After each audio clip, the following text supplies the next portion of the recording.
Now look at here. Today I am discussing about dispersion. How to calculate measure of dispersion. समझिएगा concern ध्यान से. ये topic थोड़ी important है और समझना बहुत ज्यादा जरूरी है. Just look at here. Today we are discussing about measure of dispersion. Measure of dispersion. What is the meaning of dispersion? क्या हमें किसी को पता है dispersion क्या होता है? What is the measure of dispersion?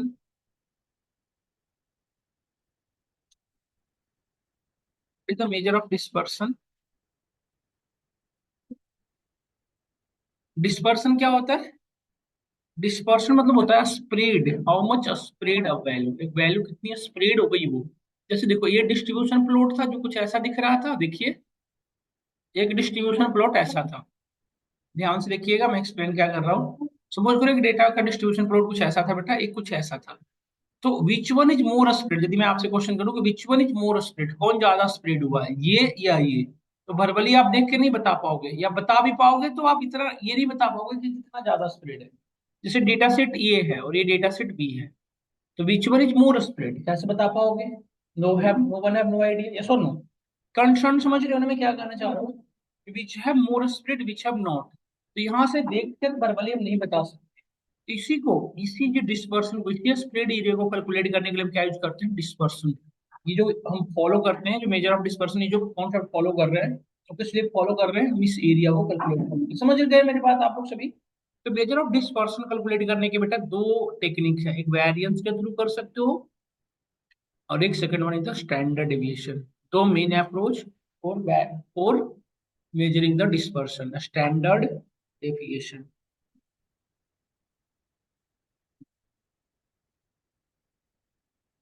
तो डिस्कस करते हैं क्या है. दोनों का ऑब्जेक्टिव क्लियर हुई ना. वेरिएंस का क्या यूज है वो समझ में आ गया होगा. What is the use of variance और what is the use of standard deviation. Clear हुआ ना दोनों को सभी को. Now move to next one. अब वेरिएंस देखो, जैसे हमें दो पॉपुलेशन भी हो सकता है. दो पढ़ रहे हैं बेटा अभी तो.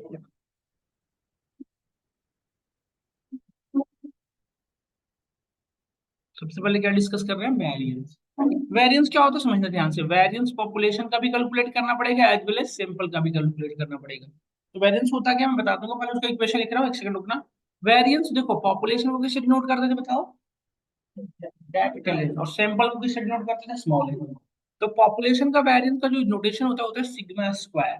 इसका एक नोटेशन क्या होता है, सिग्मा स्क्वायर. इसका इक्वेशन होता है X I minus mu whole square divided by sigma.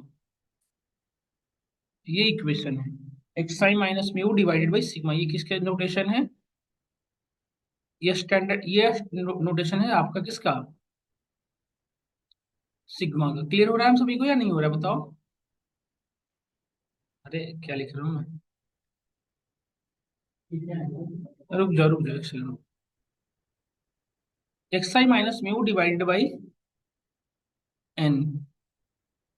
This is the equation of sample variance. इसमें नहीं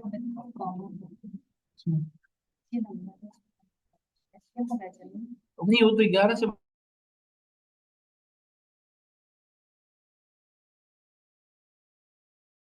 करना तो उसका इक्वेशन होता है. जो सैंपल का वेरिएंस है उसका नोटेशन होता है एस.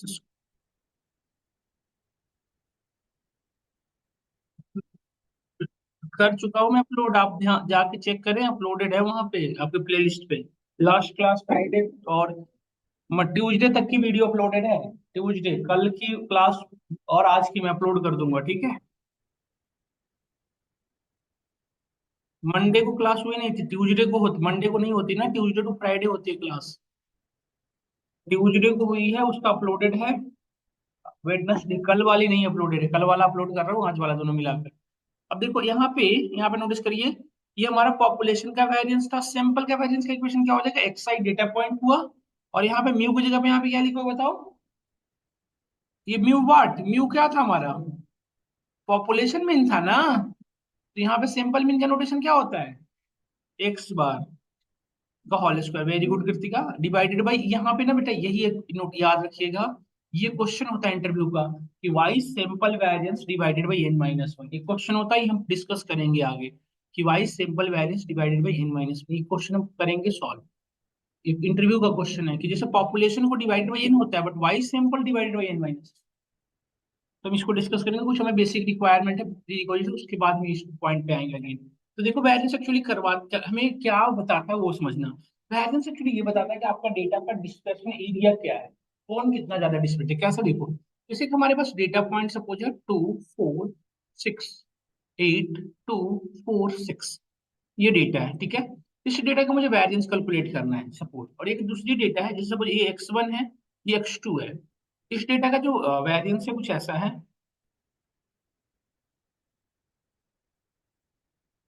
4 4 4 4 4 4। तो देखो इसका सबसे पहले यदि हम x1 का वैरियंस कैलकुलेट करना हो तो xi लिखते हैं। xi क्या क्या है, 2 है, 4 है, 6 है, 8 है, 2 है, 4 है, 6 है, यही है ना xi। म्यू कैलकुलेट करो, म्यू कैसे कैलकुलेट होगा, म्यू कैसे कैलकुलेट होगा, sum of all the element divide by total number of element. तो ऐड करो, 2 + 4 कितना होता है, 6, 32 डिवाइडेड बाई 7 कितना हो गया, 7, 4 पॉइंट समथिंग, 4.1 या 2,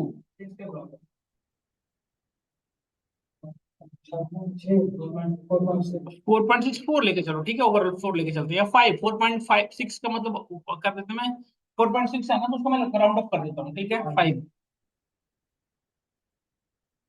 सबका तो म्यू सेम ही होगा, तो एक्स आई माइनस म्यू कितना हो जाएगा बताइए। यही क्वेश्चन था ना, एक्स आई निकल गया, म्यू निकल गया, तो एक्स आई माइनस म्यू कैलकुलेट करना है ना हमें। एक्स आई माइनस म्यू कितना हो जाएगा, -3 -1 1।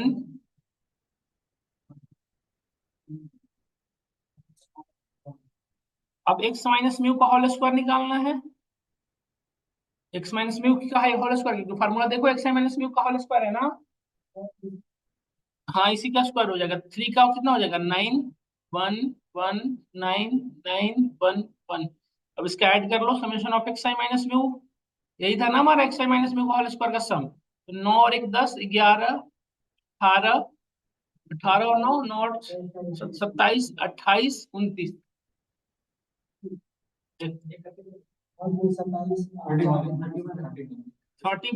तो ये हो गया हमारा 31 डिवाइडेड बाई 7 कितना हो गया फिर से, 4.6। ये कैलकुलेट होके आया। तो ये तो हमारा इसका है। तो ये यदि हम सपोज करो ये डेटा का डिस्ट्रीब्यूशन प्लॉट कुछ ऐसा रहा होता, देखो यदि डेटा का डिस्ट्रीब्यूशन प्लॉट कुछ ऐसा रहा होता, कुछ ऐसा, तो इसका जो इस सॉरी ऐसा रह रहा है, तो इसका मिड पॉइंट कितना है, 5, और इसका स्प्रेड एरिया कितना है, 4.6। और दूसरे का कैलकुलेट करो, ये तो x1 की रिलेटेड है, x2 की बात करो तो x2 की कितना था, 4 4 सबका था, तो 7 7 टाइम 4 है, तो ये 28 हो गया, 28 पूरी हो गया, नहीं 28 डिवाइड बाई 7, नहीं 4 आ गया। तो देखो इसमें यदि एक्स आई निकाला जाए तो सबका तो 4 4 4 ही तो था सबका, नहीं।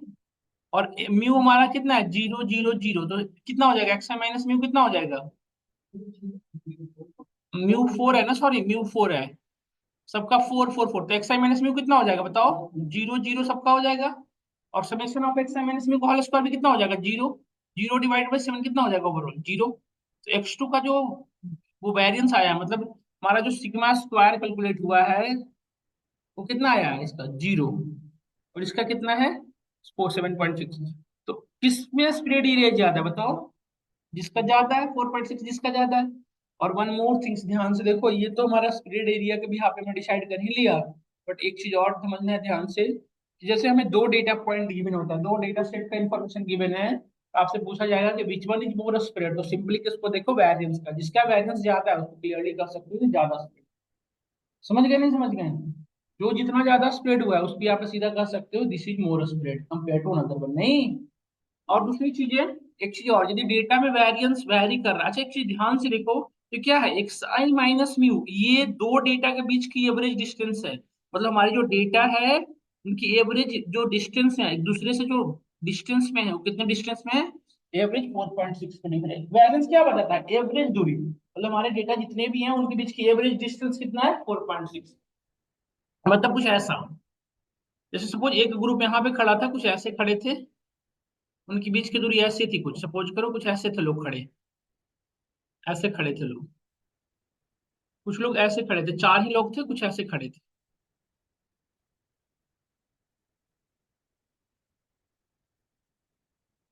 अब देखो जिसके बीच की एवरेज दूरी ज्यादा होगा वो ज्यादा डिस्टेंस कवर करेगा ना, और जिनकी आपस में दूरी कम है वो ज्यादा कम एरिया कवर करेंगे। तो यही सेम चीज है, वैलेंस एक्चुअली क्या बताता है, हमारे डेटा पॉइंट के बीच की डिस्टेंस। तो अब यहाँ पे ध्यान से समझना ये है कि विच one is more better, data की वैलेंस जिसमें ज्यादा हो वो बेटर है, या जिसकी वैलेंस जीरो हो वो बेटर है हमारे लिए। एनालिसिस पर्पस से विच वन इज मोर, मतलब more more impactful for analysis purpose, analysis purpose के पॉइंट ऑफ व्यू से यदि बात करें तो कौन ज्यादा बेटर है, कि जिसकी जिसकी वैरियंस की वैल्यू चाहे वट एवर रही हो वो, या जो इसका कम है वो। मतलब जिसका वैरियंस ओवरऑल मैं ये कह रहा हूँ कि जिसकी वैरियंस जीरो है वो बेटर है हमारे लिए, या जिसका वैरियंस समथिंग वट एवर रहा हो वो बेटर है। कौन सा, वेट विच वन? हाँ,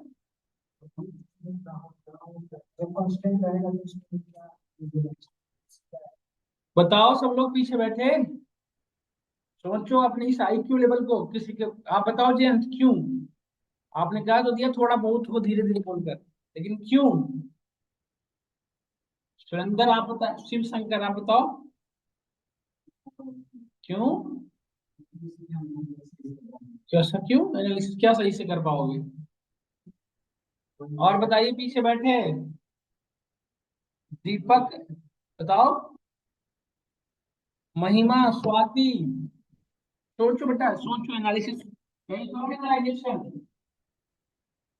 जैसे हम सभी को स्टूडेंट हैं, सभी लोग पढ़ रहे हैं स्टैटिस्टिक्स, या हमें कॉलम बनाने के लिए है तो पढ़ रहे हैं, तो ये एक ही वैल्यू है, जिसमें वैल्यू सेम है और किसी काम की है नहीं, मतलब जिस कॉलम की वैल्यू जीरो है इस बार no name of that column. हमें वैल्यूज की वैल्यू कुछ ना कुछ होनी चाहिए, ज्यादा कम नहीं बेटा, कुछ ना कुछ होनी चाहिए। 4.6 हो या 2.5 हो या 1.4 हो या वट एवर रहा हो, बट इंपॉर्टेंट क्या है कि वैल्यूज कुछ ना कुछ होनी चाहिए। इवन जब आप बड़े डेटा सेट में काम करते हो ना, तो वहां पे वैल्यूज थ्रेशोल्ड की वैल्यू फिक्स की जाती है। यदि कोई कॉलम है जिसकी वैल्यू थ्रेशोल्ड की वैल्यू 0.5 से कम है या 0.2 से कम है, उससे कम वाले कॉलम को हम उस कॉलम को एनालिसिस पर्पस के पॉइंट ऑफ व्यू से सेलेक्ट नहीं करते, उस कॉलम को क्या करते हैं, ड्रॉ। एक्चुअली हम जो डिस्कस कर रहे हैं किचन इंजीनियरिंग का पार्ट में, मतलब कॉलम सिलेक्शन। जैसे हमारे एनालिसिस पर्पस से, जैसे हमारे पास 300 नंबर ऑफ कॉलम है, 300 नंबर ऑफ कॉलम में से कौन कॉलम हमारे लिए बेनिफिशियल है एनालिसिस पर्पस से उसको रखेंगे। ये हम 300 कॉलम पे एक साथ काम करने का कोई सेंस ही नहीं बनता, यस और नो? या फिर यदि 300 कॉलम सारे के सारे हमारे लिए इंपॉर्टेंट फैक्टर है तब तो हमें काम करना ही पड़ेगा। बट हमारे सारे के सारे इंपॉर्टेंट फैक्टर नहीं है तो हम उसको सारे कॉलम को वर्क करने का कोई सेंस ही नहीं बनता, यस और नो? तो उस कॉलम को क्या कर देंगे, ड्रॉप। बट उस कॉलम को ड्रॉप कैसे करेंगे, उसके लिए कुछ फिक्स सेट ऑफ पैरामीटर होता है। तो पहला क्या होता है, वेरिएंस। वेरिएंस थ्रेशोल्ड को भी आप एक फीचर सेलेक्ट करते हो, मतलब कॉलम के सिलेक्शन केस भी आप कर सकते हैं वेरिएंस थ्रेशोल्ड के लिए। नहीं, जिस कॉलम में वैल्यू थ्रेशोल्ड की वैल्यू जीरो हो गई उस कॉलम को हम नहीं रखेंगे, बट कुछ ना कुछ होनी चाहिए। अब एक चीज बताओ, जैसे क्या मतलब वैल्यू थ्रेशोल्ड की वैल्यू मिनिमम कितना तक हम एक्सेप्टेबल करेंगे? तो ये इसका आंसर कोई नहीं है, इसका आंसर डिपेंड करेगा डेटा के डोमेन। जैसे सपोज करो, समझना ध्यान से, जैसे यदि हम हमारे पास जो डेटा है वो ज्वेलरी की है, उसमें 0.1 ग्राम भी बढ़ा, 0.1 का भी बहुत इम्पैक्टफुल है, ये सब नो। और लोहा है उसमें 100 ग्राम भी बढ़ा तो कोई दिक्कत नहीं, ये सब नो। तो जैसे कि जो आइटम उस तरह के उसमें उसमें हम छोटे से छोटे भी हम काम नहीं कर सकते। जैसे सपोज हम लोग आयरन का मेजरमेंट कर रहे हैं, या पॉपुलेशन, इंडिया की पॉपुलेशन का मेजरमेंट कर रहा हूँ, 100 लोग ज्यादा हो गए कोई बात नहीं चलेगी, ये सुन लो। बट जहाँ पे आप ज्वेलरी के जैसे, या फिर हमारी जो ब्लड टेस्ट होती है, ब्लड टेस्ट में 0.1 से भी इम्पोर्टेंट है, यदि हमारे बॉडी का हीमोग्लोबिन जो है वो 0.12 यहीं पे ही तो बढ़ता रहता है। उसके रेंज से नीचे है मतलब हमारे प्रोबेबिलिटी है, यस और नो, उससे बड़ा है तो वो भी प्रोबेबिलिटी है। तो वो डिपेंड करेगा इस पे सिनेरियो यूज केस पे या डेटा के डोमेन पे, किस डोमेन की डेटा है, जिस डोमेन की डेटा है उसकी यहाँ पे डिपेंड करेगा कि थ्रेशोल्ड वैल्यू क्या रखनी चाहिए, बैलेंस थ्रेशोल्ड क्या फिक्स करनी पड़ेगी। यदि डेटा हमारे लिए मेजरेबल है तो उसमें मतलब माइनर वैल्यू भी बहुत ज्यादा इंपैक्ट करता है। यदि बड़ी उस डेटा के डोमेन डिफरेंट है तो उसमें बड़ी थ्रेशोल्ड वैल्यू रखनी पड़ेगी, कम से कम 5 10, समझ रहे हो। तो ये ध्यान रखना पड़ेगा, बट जीरो एक्सेप्टेबल नहीं, किसी भी कॉलम का वैल्यू जीरो है कॉलम किसी काम का, समझ गए ना। तो एक तो ये होगा वैरियंस का, एक तो दो यूज आपने समझा, पहला यूज क्या देखा कि दो डेटा के बीच दो डेटा सेट है उनके बीच के डिस्ट्रीब्यूशन एरिया को यदि मेजर करना है कंपेयर करना है तो वैरियंस के थ्रू कर सकते हैं। और दूसरा कॉलम सिलेक्शन के लिए हमारा वैरियंस मेथड बहुत इंपॉर्टेंट रोल प्ले करता है। अच्छा वैरियंस पर हमारे कॉलम सिलेक्शन करने का मतलब फीचर सेलेक्ट करने का एक वैरियंस मेथड नहीं है, एक और वे है कोरिलेशन, आगे जाके पढ़ेंगे कोरिलेशन। हमारे पास 300 कॉलम है, सारे कॉलम एक दूसरे से कितने कोरिलेटेड हैं, इसलिए यहाँ पे भी हम कॉलम सिलेक्ट करते हैं, तो हम आगे बढ़ेंगे। फिलहाल हम वेरिएंस पे रुक रहे हैं, इसके बाद हम बढ़ रहे हैं standard division. What is the standard division, ठीक है, इस पे पढ़ते हैं। देखो अब बेटा हमारा पॉपुलेशन का भी स्टैंडर्ड डिवीजन होगा और सैंपल का भी होगा, समझ पा रहे होंगे आप। तो पॉपुलेशन का जो स्टैंडर्ड डिवीजन है ना उसको डिनोट करते हैं सिग्मा से। तो आप याद करो वेरिएंस क्या था हमारा, सिग्मा स्क्वायर था ना, उसी स्क्वायर को हटा दिए तो क्या बन गया स्टैंडर्ड डिवीजन। तो इसका यदि स्क्वायर हटेगा तो ये रूट में चला जाएगा ना वैल्यू, तो सिग्मा हटा यहाँ से हमारा और ये वैल्यू रूट में हो गई, रूट अंडर। तो जब पॉपुलेशन का सेम निकालोगे स्टैंडर्ड डिवीजन तो यहाँ पे वैल्यू, यहाँ पे जो इक्वेशन किसका होगा पॉपुलेशन का, नहीं, और यहाँ पे किसका रहेगा, समझ गया नहीं समझ गया आप। तो ये दो तरीका है, सिंपल वेरिएंस और ये हो गया हमारा पॉपुलेशन। डन। जब आप सेम पॉपुलेशन का निकालना रहेगा तो इसमें अंदर पॉपुलेशन का इक्वेशन डालोगे पॉपुलेशन वेरिएंस का इसके अंदर। डन और नॉट डन। तो सैंपल पॉपुलेशन का स्टैंडर्ड डिवीजन किससे डिनोट होता है सिग्मा से, और सैंपल का स्टैंडर्ड डिवीजन किससे डिनोट होता है एस। डन। तो स्टैंडर्ड डिवीजन में क्या इंपॉर्टेंट रोल प्ले करता है, स्टैंडर्ड डिवीजन का यूज क्या है वो भी समझने वाले हैं, ठीक है ना। तो देखो स्टैंडर्ड डिवीजन का क्या यूज है वो समझाता हूँ। जैसे देखो हमारे पास एक डेटा है, हाँ अच्छा बताओ स्टैंडर्ड डिवीजन वेरिएंस हमेशा क्या होगा, छोटा होगा या बड़ा होगा बताओ।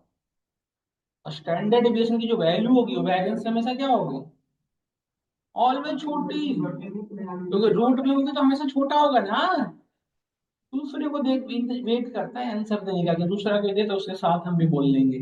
हमें ऐसे बच्चे बड़ी अच्छे से रिकॉग्नाइज हो जाते हैं और बड़ी जल्दी हो जाते हैं। आप अपनी आईक्यू लेवल पे कोई यूज करो, क्या करता सब बादाम नहीं खाता। देखो तो स्टैंडर्ड डिवीजन बेसिकली क्या, देखो स्टैंडर्ड डिवीजन का जो यूज है वो थोड़ा डिफरेंट है। स्टैंडर्ड डिवीजन क्या रिप्रेजेंट करता है वो समझना ध्यान से।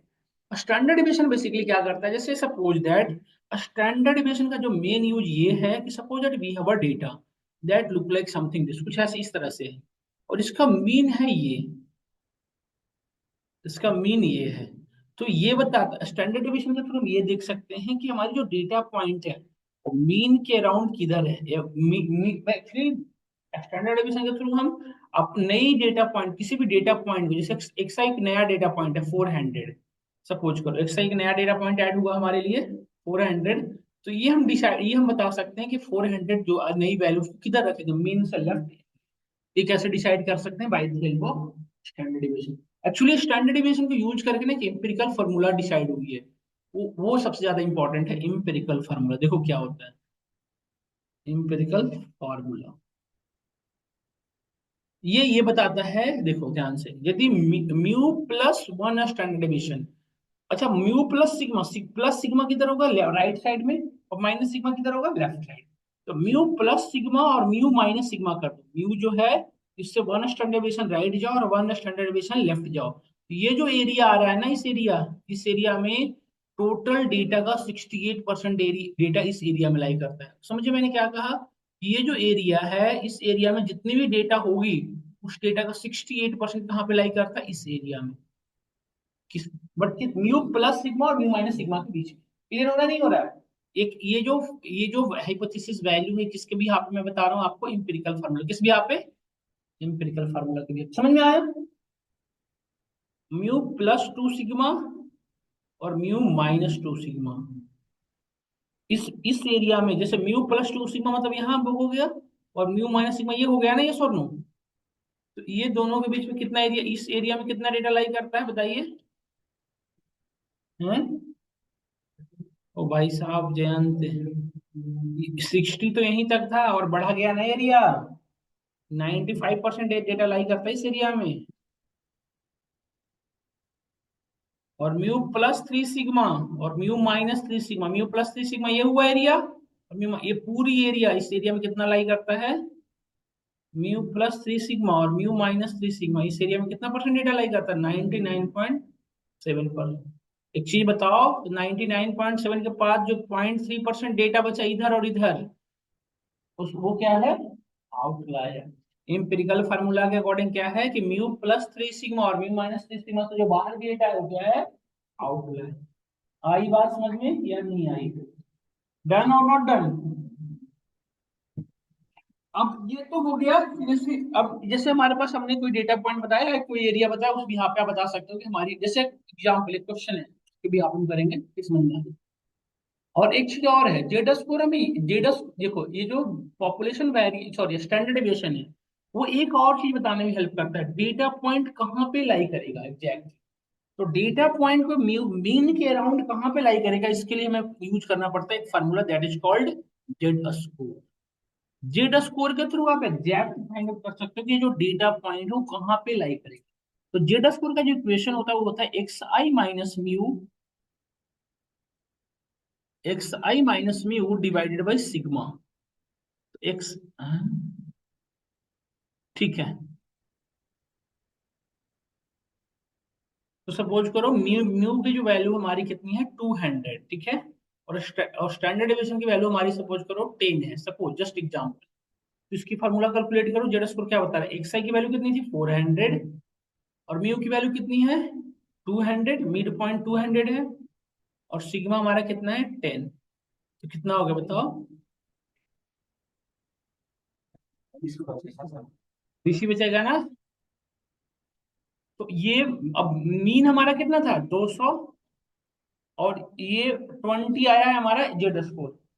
तो ये मीन के अराउंड में किधर लाई करेगा, ये प्लस में है ना, तो ये मीन के अराउंड में इधर लाई करेगा, इधर नहीं। माइनस में आ रहा होता तो मीन के अराउंड में लेफ्ट लाई। समझ में आया?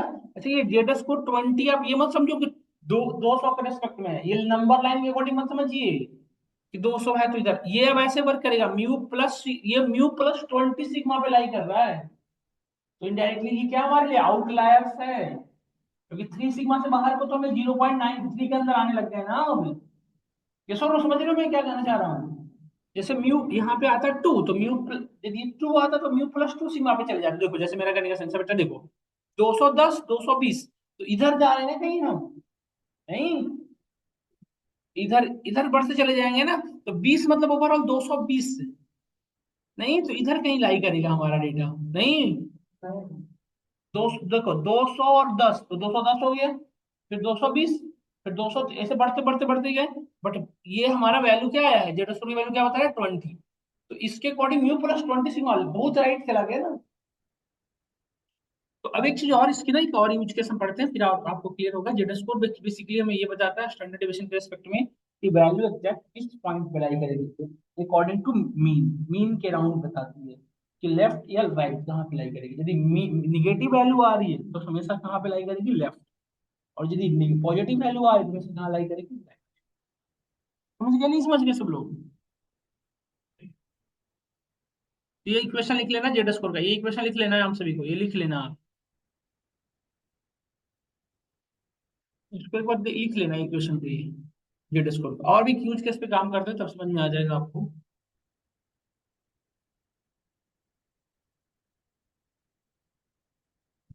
देखो एक क्वेश्चन है उसको करते हैं, फिर आपको ज्यादा बेटर में क्लियर होगा। क्वेश्चन है, लिखना सब लोग।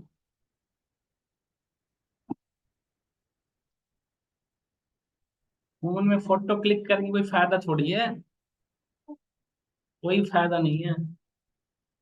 उससे बढ़िया तो नहीं लिख लेते, तो मैं भेजूंगा ही नहीं।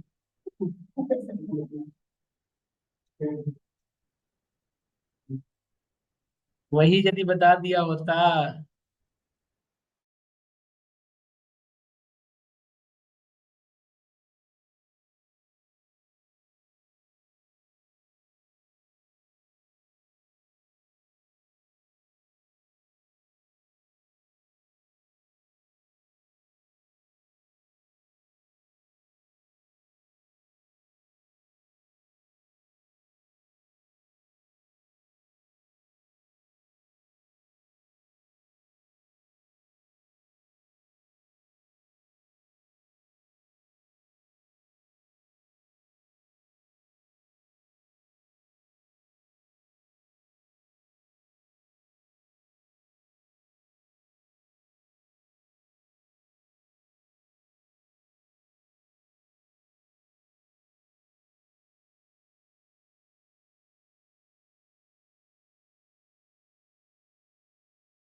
सब लोग करिए, सब लोग एक क्वेश्चन मैं करवा रहा हूँ, ध्यान से देखिए। क्वेश्चन ऐसा है कुछ कि in India in India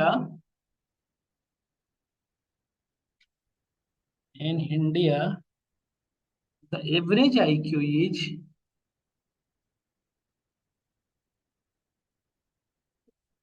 100। India की जो एवरेज IQ है 100 है, आउट ऑफ 180। 100 में 100 का उम्मीद नहीं रख रहा हूं मैं। 100 आउट ऑफ 180 या out of 1000। 100 with a standard deviation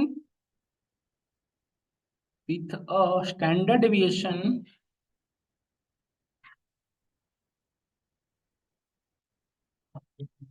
of 15। What percentage of population, question ध्यान से पढ़िएगा, what percentage of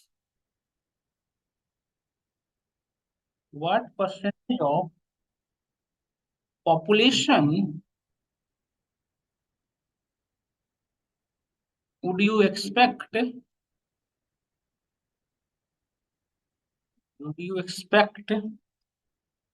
to have an IQ lower than 85, lower than। Question समझ में आया सबको? In India the average IQ is 100। पूरे India की जो एवरेज IQ कितनी है? 100। स्टैंडर्ड डिवीजन कितना गिवन है? 50। तो पूछ रहा है कि कितने ऐसे लोग हैं जिनकी IQ लेवल 85 से भी कम है। 100 तो ठीक ही था, 85 से पूछ रहा है कितने लोग ऐसे हैं। तो देखो बेटा, ये पूरी इंटायर इंडिया की यदि हम बात करें तो डिस्ट्रीब्यूशन प्लॉट ड्रा करके देखते हैं। देखिए सपोज करो ये हमारे डिस्ट्रीब्यूशन प्लॉट है इंटायर हमारे इंडिया की, कुछ ऐसा है। इसका इम्यू जो है वो कितना गिवन है? देखिए 100, 100 है ना? और स्टैंडर्ड डिवीजन कितनी है? तो और क्वेश्चन है कि 85, 85 इसमें कहाँ पे लाई करेगा? तो भरबली मत बता देना कि 100 से 85 छोटा है तो लेफ्ट में। जेड 85 क्या है? एक्सआई गिवन है, पहले ये देखो कि एक्सआई इस एरिया में कहाँ पे लाई करेगा, उस भी यहाँ पे डिसाइड करो।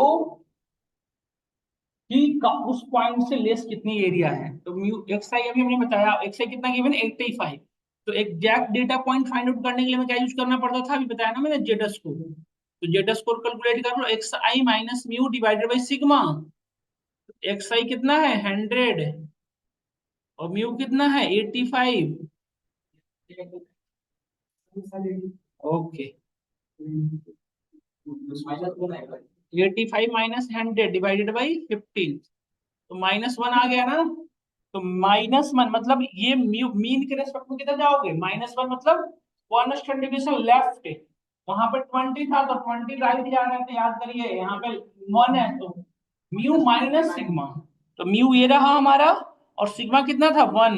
तो म्यू माइनस सिग्मा यहाँ पे पहुंच गए ना हम, और म्यू प्लस सिग्मा यहाँ पे जाते। तो म्यू माइनस सिग्मा यहाँ पे हमारा डेटा पॉइंट लाई कर रहा है ना। तो क्वेश्चन ये है कि म्यू माइनस सिग्मा, ध्यान से सुनिएगा, कि म्यू माइनस सिग्मा जो हमारे यहाँ पे 85 आ रहा है, यहाँ पे कहीं पे 85 लाई करेगा, यही ना। तो क्वेश्चन पढ़िए कि हाउ मेनी परसेंट ऑफ, देखिए यहाँ पे, what is the percentage of population would you expect to have lower than 85। इस एरिया में 85 से लोअर यही एरिया हुआ ना, यही एरिया है जो 85 से लोअर है। तो इस एरिया में कितना परसेंट डेटा लाई कर रहा है, ये जो हाईलाइटेड एरिया है, ये जो रेखांकित एरिया आपके सामने दिख रही है, उस एरिया में कितनी परसेंट पॉपुलेशन लाई करेगी। क्वेश्चन इतनी सी चीज समझ में आया आपको।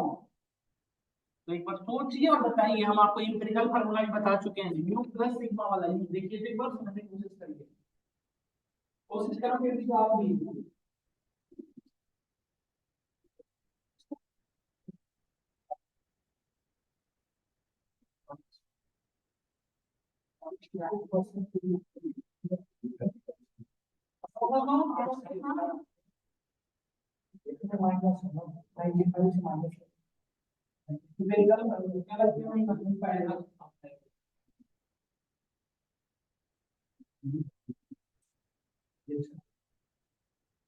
लेकिन इससे अच्छा पेन पे बता देते ना, लाभ नहीं।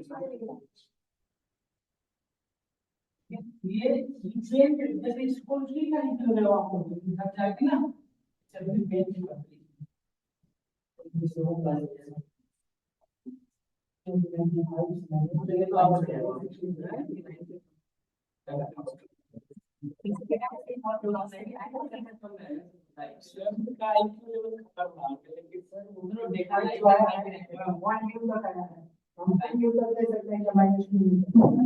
हम क्वेश्चन समझिए, आप मैं कह रहा परसेंट ऑफ डेटा, हम न्यू नहीं पूछ रहे आपसे, हमें परसेंटेज नहीं चाहिए, कितनी परसेंट डेटा, इसमें आपको बात है ना कि म्यू प्लस सिग्मा और म्यू माइनस सिग्मा में से कितनी डेटा लाई करती है।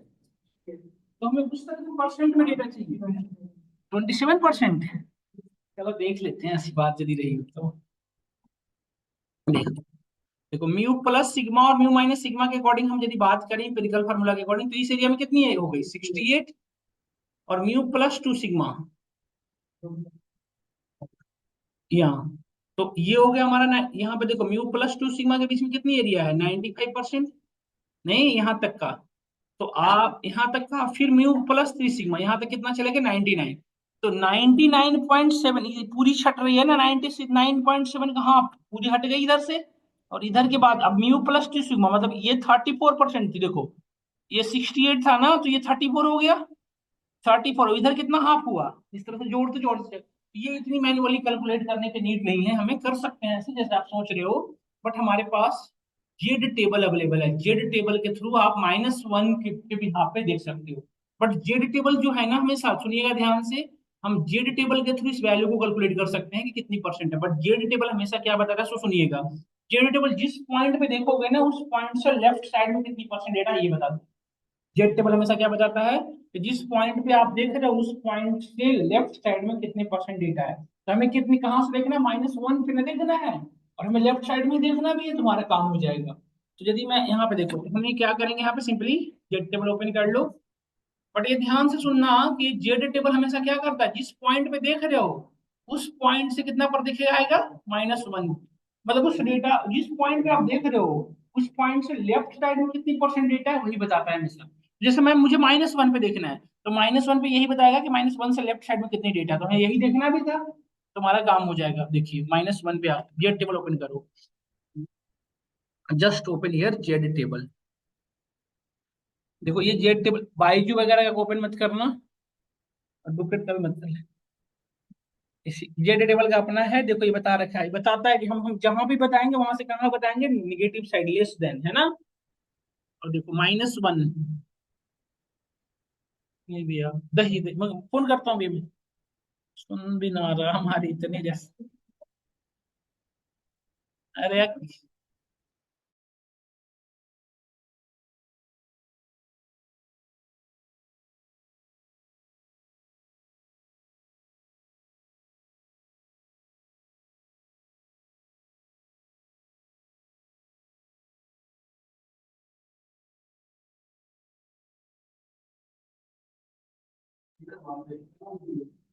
कर टिकट का वो सही सोच रहा है, तुम गलत सोच रहे हो।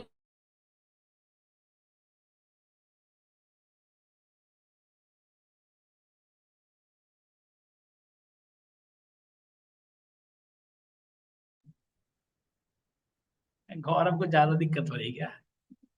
इतनी जल्दी क्यों कर रहे हो गौरव? देखो -1 पे, अब देखो, अब यहाँ पे जेड टेबल बहुतों को देखने नहीं आता, ये देखो समझो कैसे देखा जाता है इसको। देखिए -1 पे देखना है तो देखो जैसे ध्यान से देखना, जैसे -3 पॉइंट, देखो यहाँ पे नोटिस करो।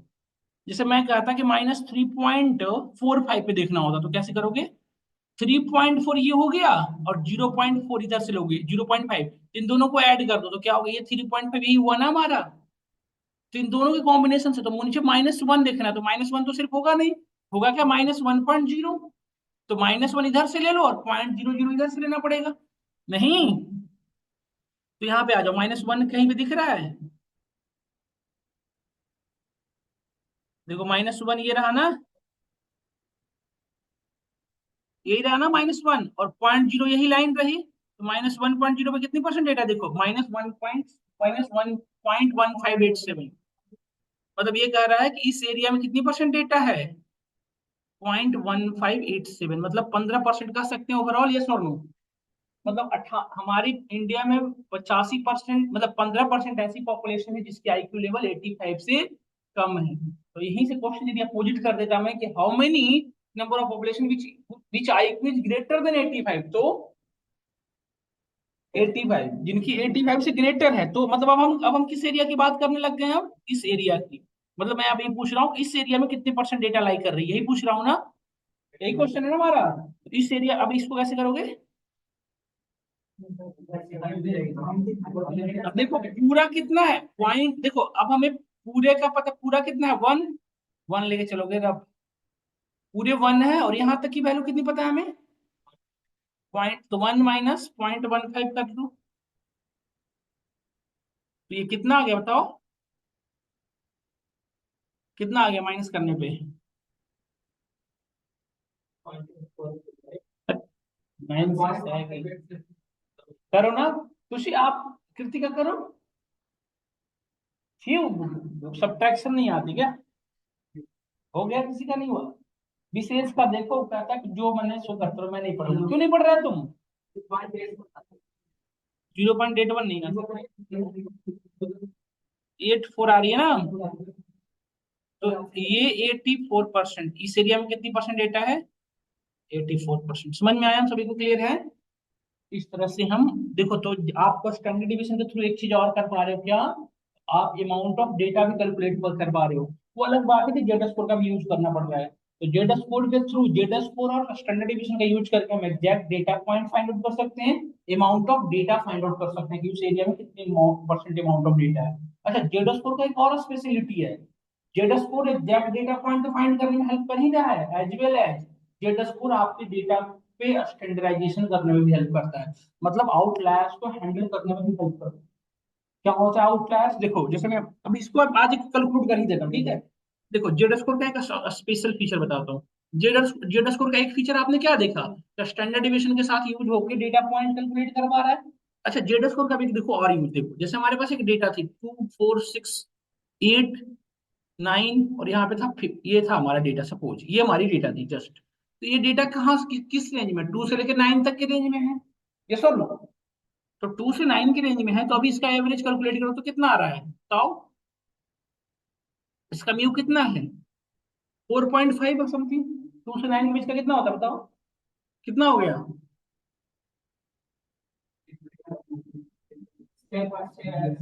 नहीं होगा। चार दो छः, छः छः 12, 8 20, और 20 और 9 29, 29 डिवाइडेड बाई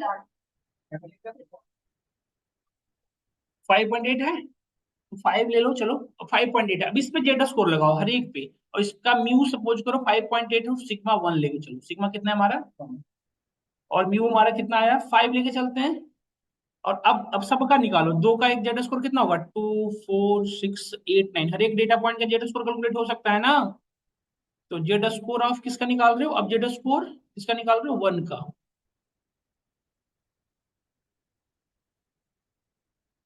नहीं 1 का नहीं, 2 का ना। डेटा पॉइंट 2 है ना, तो 2 का निकाल रहा हूँ ना। जेड स्कोर हर एक का निकलता है ना। तो उसका फॉर्मूला क्या हो जाएगा? एक्स आई माइनस म्यू। तो एक्स आई क्या है हमारे इस बार? 2 माइनस म्यू कितना है? 5 डिवाइड बाई सिग्मा कितना है? 1। तो कितना हो गया बताओ? -3। 4 का निकालो इसी तरह से। ऐसे होते हैं ना बच्चे, फटाफट बताते हैं। इसका कितना हो गया? इसका 1 हो गया। इसका हाँ? इसको 6 कर लो यार, ये परेशानी का जड़ है।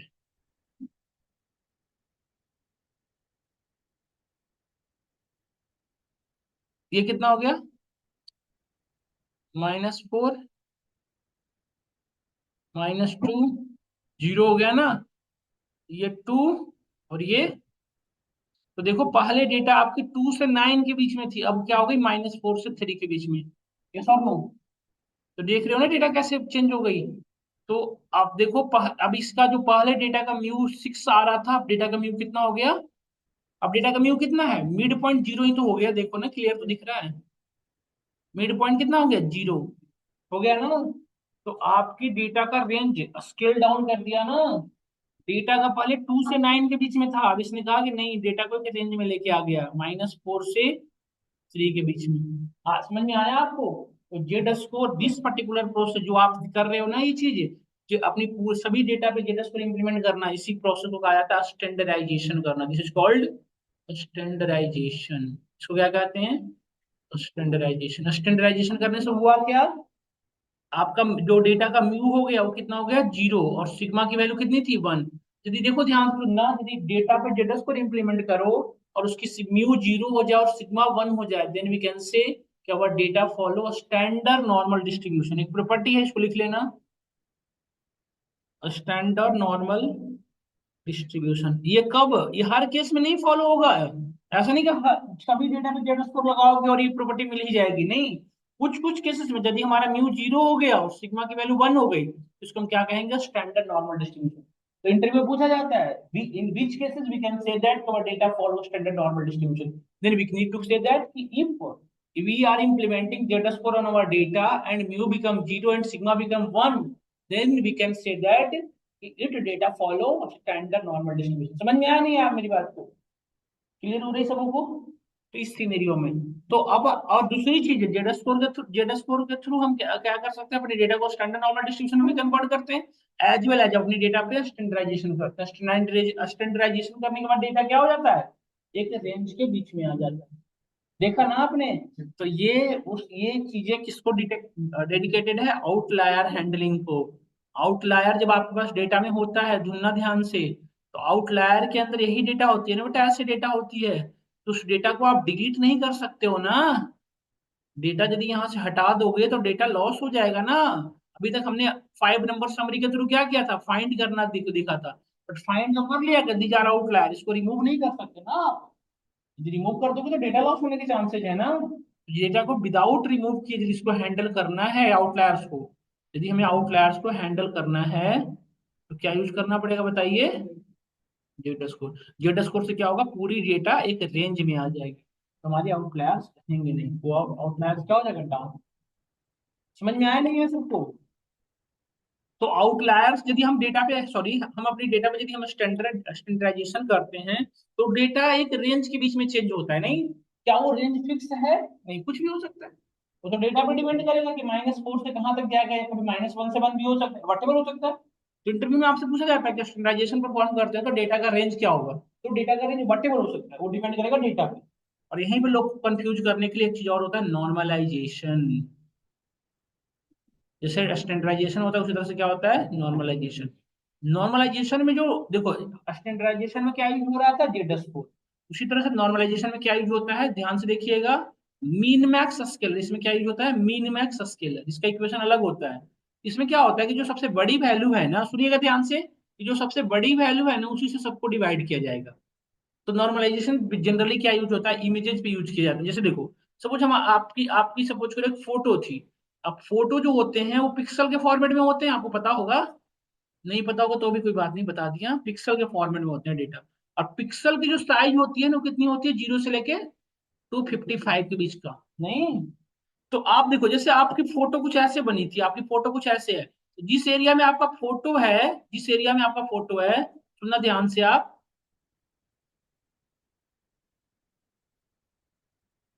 जिस एरिया में आपका फोटो है, उस एरिया का जो पिक्सल साइज है वो ज्यादा होता है। जिस एरिया में आपका फोटो नहीं, उस एरिया में पिक्सल का साइज क्या होता है, कम होता है। इतना गंदा फोटो नहीं लगता। तो जिस एरिया में आपका फोटो है, उस एरिया में जिस एरिया में आपका फोटो नहीं है, उस एरिया का जो पिक्सल साइज होगा वो कम होगा। तो इस पूरे का देखो, मैक्सिमम पिक्सल साइज कितना हो सकता है बेटा, 255, इससे बड़ी वैल्यू हो ही नहीं सकती। तो क्या होता है कि इस पूरे डेटा एरिया का जो सबसे मैक्सिमम वैल्यू है, उसे सभी में डिवाइड कर दिया जाएगा। उससे क्या किया जाएगा, सभी में डिवाइड। जैसे सपोज करो कोई भी वैल्यू रहा है, टू, जैसे 24 है, 24 डिवाइडेड बाई 255, वैल्यू कितनी आ गई, 0 पॉइंट समथिंग। यदि 255 खुद भी हो गया, तभी वो डिवाइड होगा तो कितना होगा, 1। तो हमें यदि हम नॉर्मलाइजेशन अपने डेटा पे करते हैं तो किसके बीच में आती है, 0 से, इससे बड़ी हो ही नहीं सकती, कभी हो सकती है तो बताओ। तो ये इंटरव्यूअर आपसे पूछा जाता है कि आपसे कंफ्यूज करने के लिए, स्टैंडर्डाइजेशन में डेटा का रेंज क्या होगा, तो आप कंफ्यूज होकर 0 to 1 मत करना। 0 टू जब 1 के बीच में कब होता है, जब नॉर्मलाइजेशन होता है। क्योंकि उसमें क्या होता है, मिन मैक्स स्केल यूज होता है। इंटरव्यूअर पूछेगा ऐसा क्यों, तो आप बताओ उसमें क्या यूज होता है, मिन मैक्स स्केल। इस वजह से मैक्सिमम वैल्यू से पूरी वैल्यू भी डिवाइड हो जाता है, तो बाय डिफॉल्ट 0 हो जाएगा, या मैक्सिमम वैल्यू 1 हो सकती है, इससे बड़ी हो ही नहीं सकती ना। तो यही है, यहाँ तक किसी को कोई डाउट, कोई क्वेश्चन नहीं ना।